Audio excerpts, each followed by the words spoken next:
The legend began during lockdown on March of 2020, within a town whose name and location I refuse to give away on the chance anyone reading this is curious and stupid enough to check this place out for yourself. However, if you were to ask me how I know these things, let's just say it's a small town with many resources for a legend so well known at this point. It all started when Mark Rolling and his roommate, Henry Anderson, had gone out for a walk to think of something to do in the midst of self-isolation. Henry wanted to document his life in quarantine with a few pictures to make something out of these crazy times. They had decided to go to the park near their apartment to clear their heads. When they got there, the place was pretty deserted due to the social distancing. But they didn't really mind as long as they were outside and not watching the news. Plus the gym wasn't open, not that Henry went often. According to Mark, his roommate was 225 pounds and Twinkies took up half of their cupboard. Before the incident, the park was a welcoming sight for Mark anytime he'd go there. He always relished in the sound of nature as a stress relief from the ducks quacking to the river running its course. Henry had his iPhone up and ready to snap some pictures of the river, as well as the woods on the other side. It was around then when it came for them. And it was around then when Mark would last see his roommate. As Henry was taking pics, he suddenly saw through the screen a figure moving in the trees and the bushes. He looked over to Mark and gestured to his phone, asking if he saw what he saw. He zoomed in to get a closer look. The shade covered up what looked like just a shirtless man. At least they assumed it was a man based on his size and shape, but they couldn't really make it out due to his back facing them. He was about 6 feet tall, with no trace of hair on his head, or the rest of his body as far as they could tell, and decently muscular. His skin was almost completely pale. Mark's first instinct was it was a jogger, but he couldn't figure out what a jogger, or anyone for that matter, would be doing walking around in the woods half naked during March. He figured to each his own, I guess.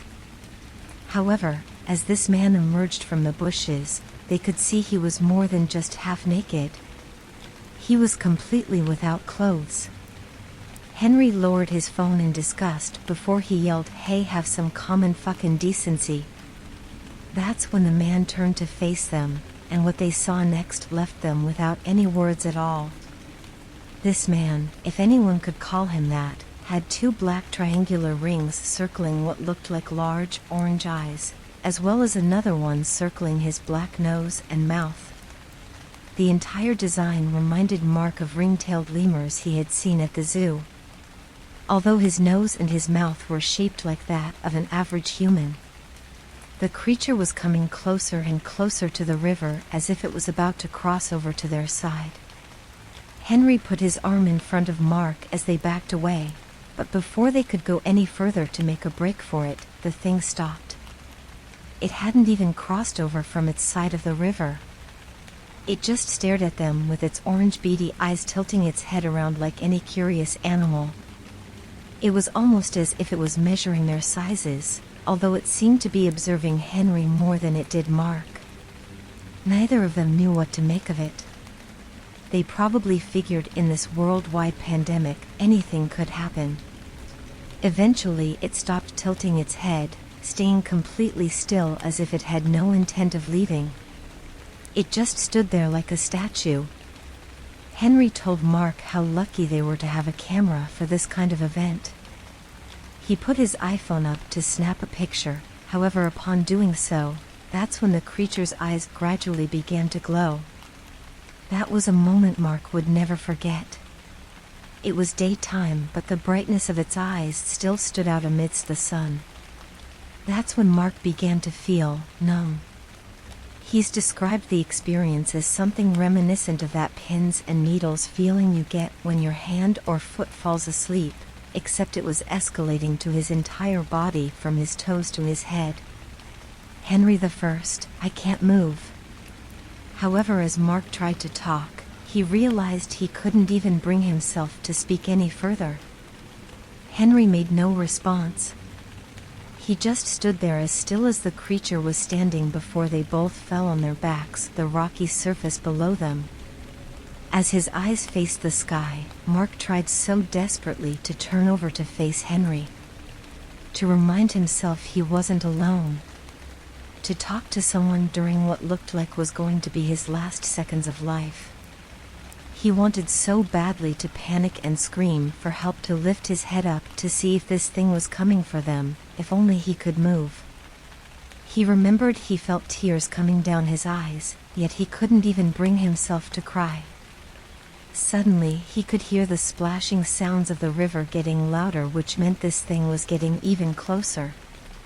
And there was its head blocking the sun from Mark's eyes as it bent down to look into his face. Mark remembered thinking the last thing he was going to see was this abomination bare its teeth within an inch of his face, while there was nothing he could do about it. He was powerless. It stared into Mark's face for an extra few seconds and came at him with its big mouth full of sharp, jagged teeth.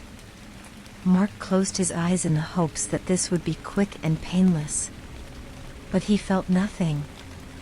He opened them slowly and realized the creature had moved its head back a bit from his face. Then it came at him again like before. Mark closed his eyes and nothing happened still. He opened them again and the creature bared its teeth, but not in the way any hungry or savage animal does. As Mark would describe, it was like it was smiling, as if it had enjoyed toying with him and his fear of death with every second it could. That's when Mark knew this was no mere predator. He could see the delight and joy of pain right in this monster's face. The creature continued with its game again and again, and many times Mark told himself not to close his eyes. That this thing was just fucking with him, but he couldn't help it.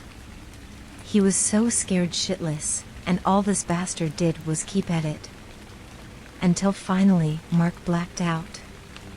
As he opened his eyes, Mark saw a bright light shining in his face. He thought maybe he was dead. However, he heard what sounded like a woman's voice saying that he was coming to. He realized he was strapped down to a bed and inside an emergency vehicle. He immediately went into panic and started screaming before they put their hands over his chest to calm him down. What happened? Where's Henry? What happened to Henry? Those were the only words he could get out of his mouth. They managed to calm him down before they took him to an emergency room. During his time there he remembered being grateful to be alive, but still guilty for not being able to do anything for Henry. He still received no further news on him. Was he alive? Missing? Dead? In a coma? No idea. That's when a head detective, Nicholas Andrews, came in to update him. Mark tried to be calm, but the first thing that came from his mouth was, "Where's my fucking roommate?" Andrews didn't respond right away. However, he did make a face that Mark would describe as a suggestion of both sympathy and repulse at his mentioning of Henry. Andrews walked closer to Mark's bed, but not before he asked the doctor to leave the room. That's when he shut the door. He tried his best to work his way up to the news, but Andrews just knew there was just no way to make what he was about to say sound any less horrible or traumatizing. He told Mark that 2 joggers had found the body of Henry Anderson next to him around 6:30 p.m. Or what was left of him at least. They had gone for the walk around 3:00 p.m., which was the estimated time of Henry's death. Although his demise wasn't the truly awful news, it was how he was killed that Andrews seemed too afraid to bring up. The entire lower half of Henry Anderson's body, from his neck and down, had been skinned alive, completely devoid of any flesh or organs, and leaving only a bloodied skeleton covered in tattered clothes. What remained of his head besides his only skin and hair left were tears of blood staining his pale face. He told Mark they found the same stains on his face before they wiped them off. Andrews gave Mark some time to process what he had just said before he asked him why Henry's phone was found next to his body. Mark said he was taking pictures. So Andrews asked him what the last thing he saw was before he blacked out. Mark told him he would have to look at the pics himself, 'cause otherwise he wouldn't believe him. However, Andrews begged to differ. He told him how he, as well as the other cops and the coroner, had suspected a savage animal on the loose.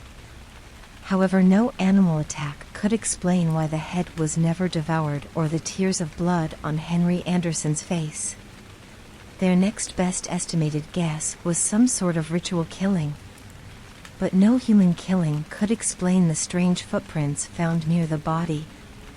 According to Andrews, they found water prints on the rocky surface from where they were found that matched those of a primate with an extended opposable toe on each foot. Similar prints were found in the dirt on the other side of the creek from where it came from. So they examined the phone, but unfortunately they found no picture. This can only mean that Henry never had the chance to take it before he was paralyzed. Mark told them what he saw and they just looked at him as if I was crazy. Hell, I'm sure Mark couldn't even convince himself that he wasn't. I'm almost positive he would have been a suspect had it not been for lack of any other evidence. Either way, that's when the legend of White Eyes, as they'd eventually call him, had begun. I'll never understand how Mark was lucky enough to be alive. Maybe it's because White Eyes had his fill of Henry and decided not to go for him. Or maybe he wanted to leave him traumatized once he recovered to find his dead roommate next to him.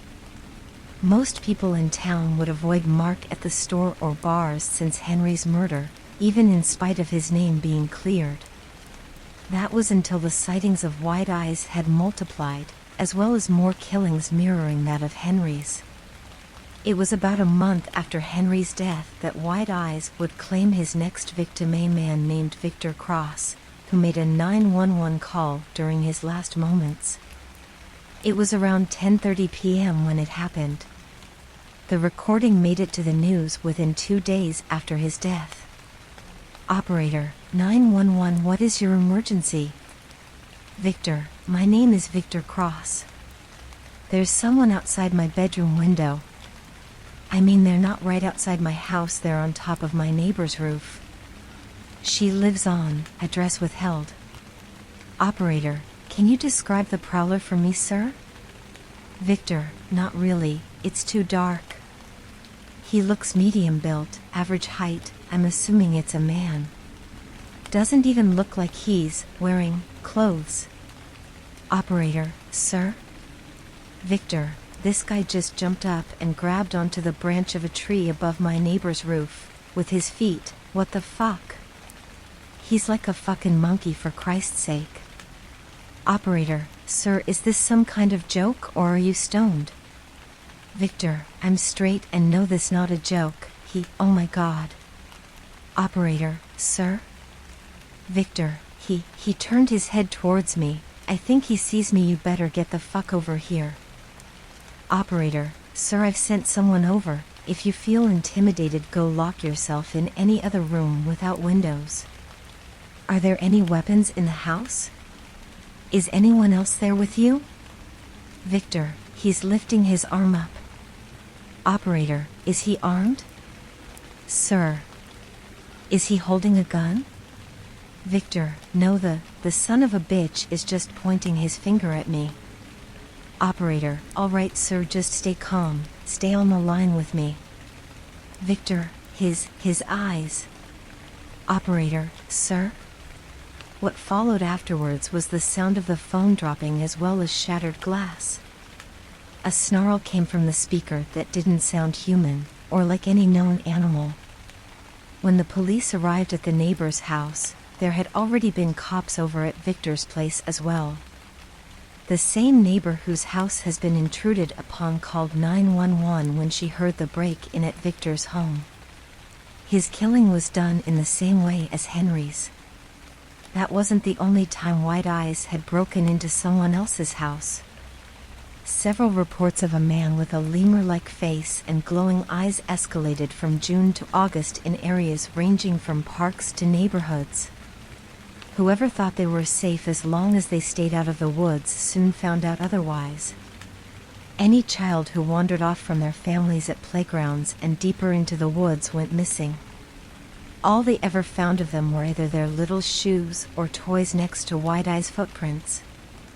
There were some victims whose half-eaten corpses were found next to their vehicles after they had crashed. This insinuates that they looked into White Eye's stare as they were driving by him, which resulted in their cars crashing.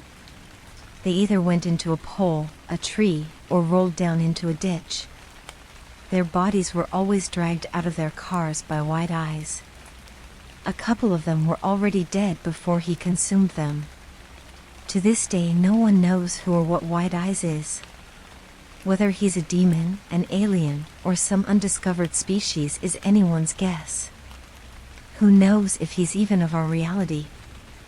However, since these killings and sightings have skyrocketed, a few historians have noticed a similarity between the descriptions of White Eyes as well as an obscure, ancient god originating from Hindu mythology.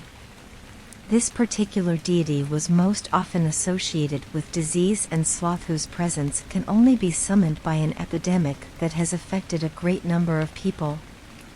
According to these ancient texts, the deity would be present in several regions of Asian countries wherever pestilence was spreading. His purpose in his eyes was to eradicate whoever beat the disease, be them a man, woman, child, or animal. This applied to those who were never infected, as well as those who were infected but have since recovered. His description was also perfectly matched with that of White Eyes, a bipedal monkey-like being with orange eyes and 3 black triangles on his face. Having read about these findings myself, I can't help but feel his presence here has something to do with the COVID-19 pandemic. The virus originated from China, so it would make sense for him to follow wherever this disease went to finish the job. I knew a few of his victims who had self-isolated due to having been tested, only to come out negative. I also knew some who had tested positive but recovered from it. I got myself tested about a few months ago when I thought I was losing my sense of taste and smell. I was negative. And I have been for a while. At this point, I don't know if I'd rather just succumb to the virus as opposed to waiting to be eaten alive by this monstrosity.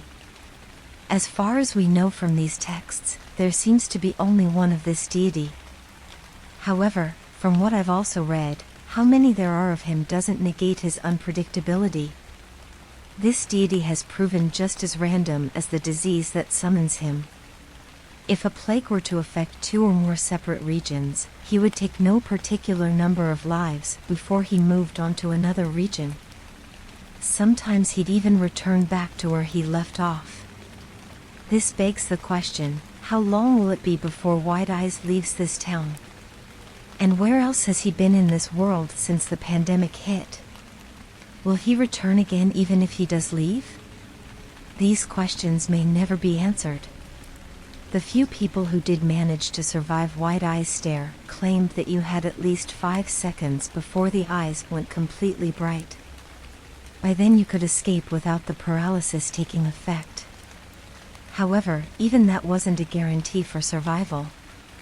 On August 25th, 3 college students, Jeremy Waynes, his brother Todd, and Todd's girlfriend Lisa Roberts, had been very interested of the legend of White Eyes. They'd always make sure to keep up to date on his whereabouts and hunting grounds any time he was the subject of the news. They stupidly thought they could cheat death through the same means of the survivors and document his presence for a school project. Jeremy was the only one who made it out alive. At least for the time being, up until he killed himself a month later.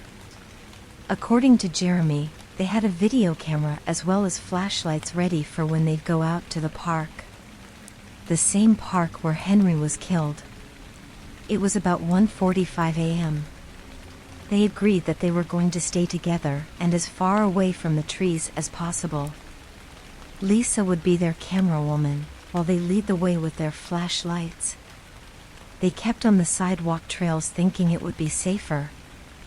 However, when Jeremy and Todd had their back turned from Lisa for only a few seconds, she was gone. All that was left in her place was the camera. They immediately panicked and started screaming her name as they looked around the area.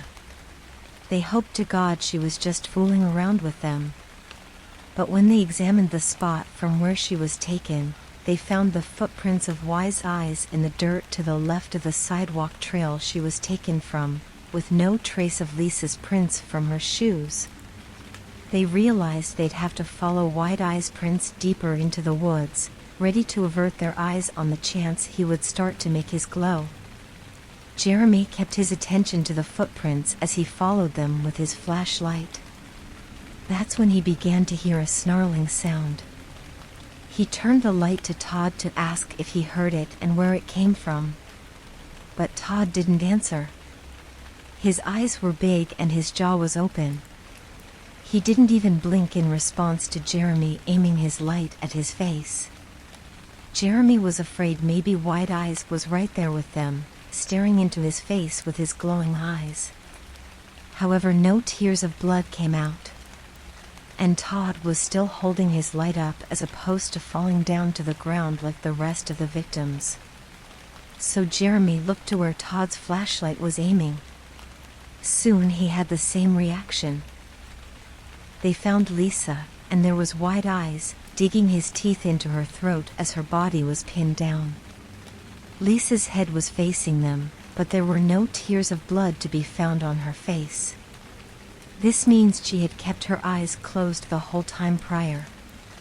Todd almost came charging at the creature and cursing at him as he had done so, right before Wide Eyes looked up to face him baring his teeth full of blood at the two brothers as he growled.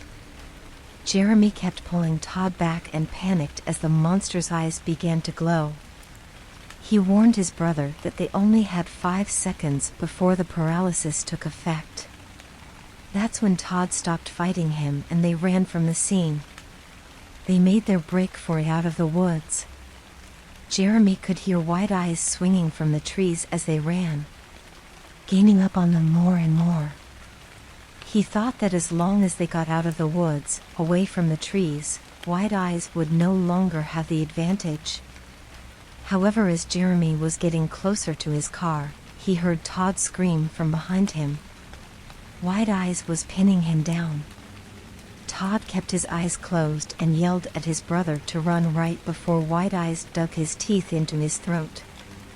This left Jeremy driving over to the police station and passing out before he could even reach the desk. You can make a wild guess of what remained of his brother's body, as well as Lisa's when they were found.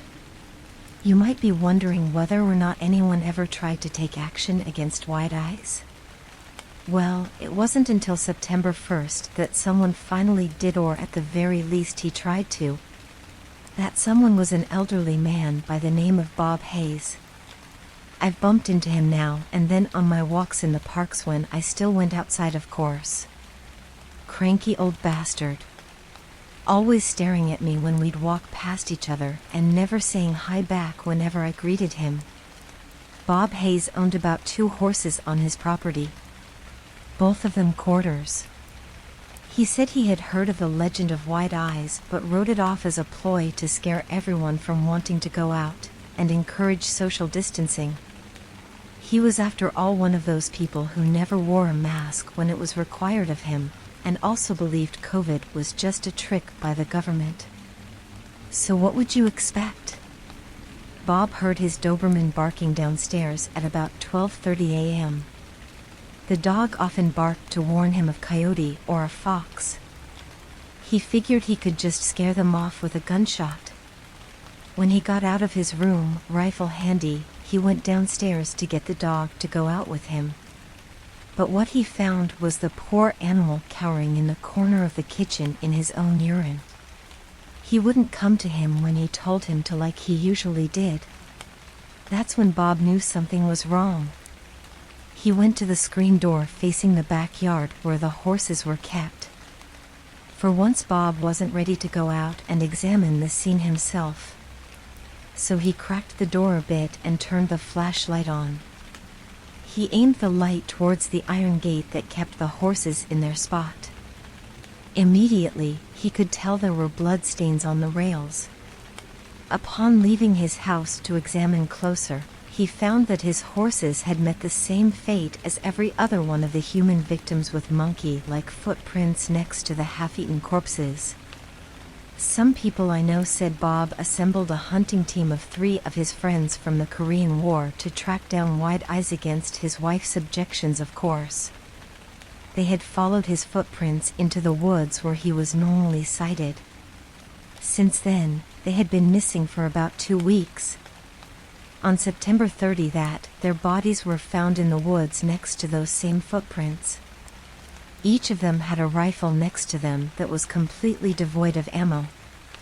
We can only assume this means they emptied their weapons into White Eyes, but to no avail. This leaves the fucker with even more powers to add to his unpredictability.